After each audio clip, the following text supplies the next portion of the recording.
হৃদয় রাঙানো প্রেম, লেখনীতে সিনথিয়া ইসলাম সীমা, পর্ব সংখ্যা ৩২। গল্প পাঠে আমি তিথি। কিরে, চুপ করে আছিস কেন? কৃষাণের ধমক খেয়ে চিন্তার জগৎ থেকে বেরিয়ে এলো হুমায়রা। নড়ে চেয়ে উঠে উত্তর করল, পরে বলি না, নামাজটা পড়ে আসি আগে।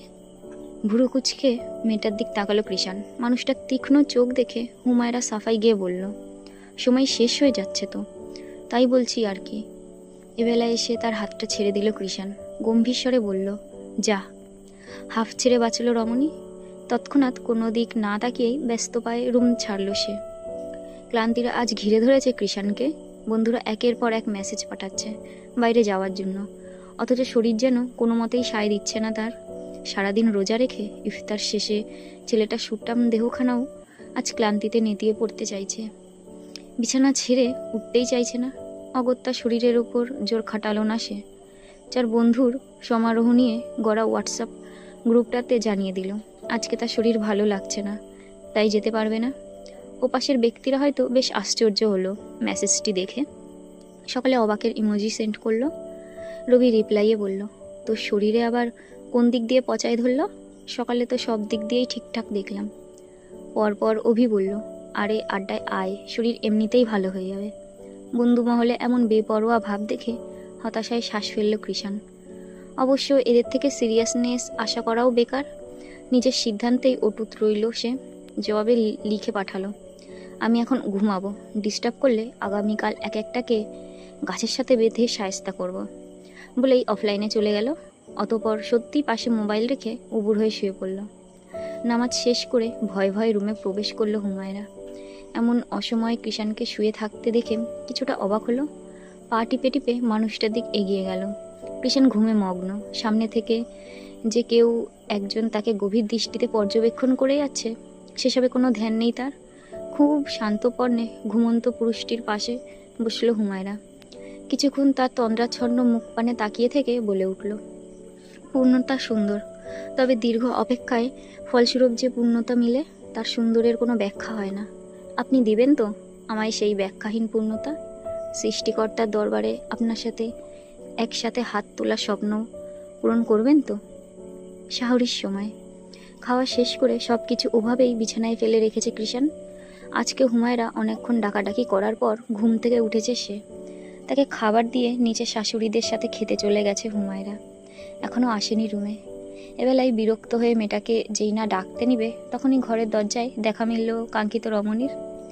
পরপর শোনা গেল তার ব্যস্ত স্বর, খাওয়া শেষ আপনার? না, তোর জন্য না খেয়ে বসে আছি। একটু থেমে বলল, এতক্ষণে আসার সময় হয়েছে তোর? মানুষটার তেরা উত্তরে চোখ ছোট ছোট করলো হুমায়রা। বলল, ওদিকটা গুছিয়ে আসতে একটু দেরি হয়ে গেছে। কথার মাঝেই এগিয়ে এসে বিছানায় পাশে পড়ে থাকা প্লেটগুলো নিয়ে নিল। পরপর আবারও রুম ছাড়ল। সবগুলো এঁটো থালা বাসন নিয়ে মাত্র রান্নাঘরে পা রেখেছিল হুমায়রা। অমনি বিদ্যুৎ লাইন বিচ্ছিন্ন হলো। অন্ধকারে তলিয়ে গেল আলোক উজ্জ্বলতায় ভরপুর ভবনখানা। আকস্মাৎ ঘটনায় কিছুটা হকচকালো মেয়েটা। তখনই পেছন থেকে হালকা আলোর উৎস নিয়ে রান্নাঘরে প্রবেশ করলো কেউ। Go headed, Krishan Mirza is behind. মানুষটার আশ্বস্ত কণ্ঠ কর্ণপাত হতেই নিশ্চিন্ত হলো হুমায়রা। পরপর মুচকি এসে কাজে লেগে পড়ল। এর মাঝে ভেসে আসলো কৃষাণের গম্ভীর স্বর, কথাটা আর বললি না তুই? আমি তখন বলার জন্য রুমে গিয়েছিলাম, কিন্তু আপনি ঘুমিয়েছিলেন। তৎক্ষণাৎ সাফাই গিয়ে বলে উঠল হুমায়রা। পৃষ্ঠে কৃষাণ বলল, তো এখন বল। এখন? পরে বললে হয় না? মেজাজ খারাপ হলো ছেলেটার। রাগ দেখিয়ে বলল, বলা লাগবে না তোর প্রচুর কথা। হুমায়রাও তাই করলো। কিছু বলল না সে, চুপচাপ কাজ করতে লাগলো যেন কিছুই হয়নি। ভুরু কুচকে পুরোটা সময় তার দিক তাকিয়ে রইল কৃষাণ। তবে সেও দ্বিতীয়বার কিছু জিজ্ঞেস করলো না। পরদিন সকালে বড় একটা মাঠে বন্ধুদের সাথে আড্ডায় বসে আছে কৃষাণ। যে যার মতো কথা বলে যাচ্ছে। কৃষাণ ফাঁকে ফাঁকে কিছু বলে পুরোটা সময় চুপ থেকে কাটাচ্ছে। কথার মাঝেই হঠাৎ নিজের হাতের সিগারেটে এক টান মেরে সেটা কৃষাণের মুখের সামনে বাড়িয়ে দিল অভি। সাথে সাথেই শুনতে পেল কৃষাণের অপ্রত্যাশিত নিষেধাজ্ঞা, খাবো না আমি, দূরে সরা। ভুরু কুচকে গেল ছেলেগুলোর। সাইফুল সন্ধিহান চোখ চেয়ে বলল, কিরে মামা, ঘটনা কি? তুই রোজাদার ছেলেদের মতো কোনো কিছু মুখে নিচ্ছিস না কেন দুদিন ধরে? ইচ্ছে নেই তাই, নির্লিপ্ত কণ্ঠে জবাব দিল কৃষাণ। পৃষ্ঠে রবি বলল, সিগারেটের খাওয়ার ক্ষেত্রে কিষাণ মির্জার ইচ্ছে নেই, এটাও বিশ্বাস করতে হবে আমাদের? আসল ঘটনা খুলে বল তো বন্ধু। তোমার ওই শুনছেন নারীর জন্য সিগারেট ছেড়ে দিয়েছিস নাকি? কথাটা বলতে দেরি, অথচ ছেলেটাকে সপাতে লাথি বসাতে দেরি হলো না কৃষাণের। শুধু লাথি মেরেই শান্ত হলো না, দু হাতে কলার চেপে ধরে শক্ত কণ্ঠে বলল, একবার বললেছি না এই শব্দটা মুখে নিবি না? হঠাৎ আক্রমণে ভড়কে গেল বাকিরা। রবি বেচারার অবস্থা তো নাজেহাল। সে যে কেন বারবার বাঘের গুহায় হাত ঢুকায়, যা দোষ, ক্ষমা দোস্ত, ক্ষমা, আমি ভুলে গিয়েছিলাম, ছাড় আমায়। আমার ভবিষ্যৎ বউটাকে বিধবা করিস না। নিজেকে ছাড়ানোর চেষ্টা চালিয়ে কাঁদো কাঁদো মুখে বলল রবি। অভি ও সাইফুল এগিয়ে এসে বহু কষ্টে কৃষাণের থেকে রবিকে ছাড়িয়ে নিল। অবশ্য কৃষাণ চেয়েছে বলেই ছাড়াতে পেরেছে, নয়তো কৃষাণ মির্জার হাত থেকে রেহাই পাওয়া দুষ্কর। কিরে কৃষাণ, আজকাল কথায় কথায় এভাবে হাইপার হয়ে যাস কেন তুই? আর ওই শব্দটা এমন কি আছে যার জন্য এটা মুখে নেওয়া যাবে না? বেশ জোর গলায় বলল সাইফুল। উত্তরে ভেসে আসলো কৃষাণের ভরাট স্বর, এই একটা ডাকে এমন কিছু আছে যা কৃষাণ মির্জার দুনিয়াকে থমকে দেওয়ার ক্ষমতা রাখে। স্তব্ধ হলো তিনটি মানব। মায়ের খেয়ে নেতিয়ে থাকা নাটক করা রবিও তড়িৎ উঠে বসল, কণ্ঠ শৃঙ্গে তুলে বলল, এর মানে তুই পাক্কা প্রেমে পড়েছিস মামা? কার প্রেমে পড়লি বল না? জানি না। নাক মুখ শীতকালো তিন বন্ধু মনে মনে কৃষাণের 14 গোষ্ঠী উদ্ধার করলো, তবে মুখ দিয়ে কিছু বলার সাহস পেল না। কিছুক্ষণ চুপ থেকে অভি প্রসঙ্গ পাল্টে বলল, আচ্ছা ওসব বাদ দে, এখন সিগারেট খা। বলে সিগারেটটা একেবারে কৃষাণের মুখে ঢুকিয়ে দিতে নিল। তৎক্ষণাৎ ছিটকে দূরে সরে গেল কৃষাণ। মুখ ফসকে বলে উঠল, লাফাঙ্গা, আমি রোজা। বড়সড় একটা বজ্রপাত পড়ল যেন কৃষাণের বন্ধুমহলের ওপর। বাক্যখানা শ্রবণগোচর হতেই 480 ভোল্টেজের ঝটকা খেলো তারা। রবি যেভাবে সোজা হয়ে বসেছিল ঠিক সেভাবেই আবার চিত হয়ে মাটিতে লুটিয়ে পড়ল। অভির হাত থেকে সিগারেট পড়ে গেল। সাইফুলের যেন পায়ের তলা থেকে মাটি সরে গেল। কিছুক্ষণের জন্য রোবট হয়ে রইল ছেলেগুলো। ওভাবেই কাটলো অনেকটা সময়। সহসা রবি এক লাফে উঠে বসলো, সাইফুলের উদ্দেশ্যে বলল, মামা, আমারে পথ দেখা, আমি মনে হয় ভুল চেম্বারে চলে এসেছি। বন্ধুদের এমন রিয়াক্টে বিরক্ত হলো কৃষাণ। এর জন্যই এদের কিছু বলতে চায়নি। বিরক্তিতে বসা থেকে উঠে ডিরেক্ট হাঁটা ধরল ছেলেটা। পিছন থেকে শুনতে পেল বন্ধুদের বেকার আর্তনাদ, মামা তুই কিভাবে পারলি আমাদের না জানিয়ে এত বড় কাজটা করতে? আমাদের রেখে কিভাবে ভালো হয়ে গেলি তুই? পিছন ফিরে তাকালো কৃষাণ, নিজের মতো এগোতে লাগলো। দুপুরের নীরবতা তখন ঘিরে ধরেছে মির্জাবাড়ির প্রতিটি কোণকে। শোরগোল পরিপূর্ণ থাকা ড্রয়িং রুম তখন একটু অদ্ভুত নিস্তব্ধতায় রূপ ধারণ করেছে। মনে হচ্ছে যেন বাড়িতে মানুষের কোনো আনাগোনাই নেই।